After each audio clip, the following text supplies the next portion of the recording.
It's possible that we could be back out by tomorrow. It'll be a bit hokey, and I don't think it'll all be buffed up, but that's sort of work in progress.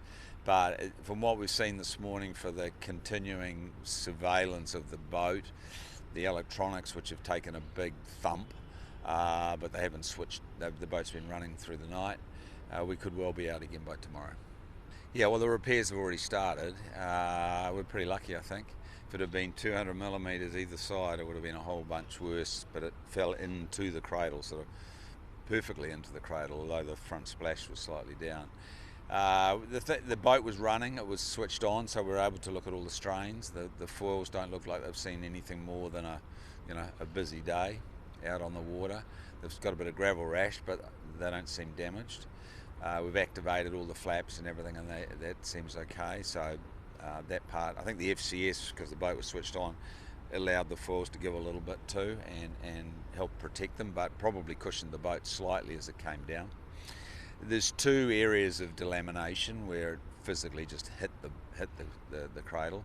The biggest of that is in the front section, where the splash was sort of was still tipped over, and so the guys have literally cut a piece of boat away. It looks like the Titanic a bit at the moment, and I saw an email at 3 o'clock this morning where they'd started that process. I arrived at about 7:30, and they were advanced in the process of rebuilding the piece of boat. So it's quite remarkable, and I sort of think we've seen this movie a bit before with Bermuda when we had the problem. Remarkable what these guys are able to achieve. So when I heard the noise, and it was a big noise, I knew that something. It wasn't that no one had dropped a can. So it was obvious something had been dropped. My initial reaction was that probably the cradle has fallen down.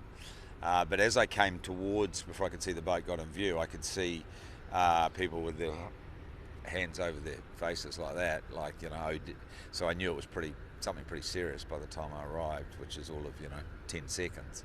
But everybody's leapt into action. The guy, the thing about the shore team is they're the invisible force behind the campaign. They never get enough credit. They're actually incredibly skillful. They're as skillful in what they do as the engineers and the designers are in what they do, or the yachtsmen do in what their job. So I'm not sure they like to have this, but they thrive on it and the skills that they have. And honestly, when I saw how much they'd achieved through the night shift, I just couldn't believe it.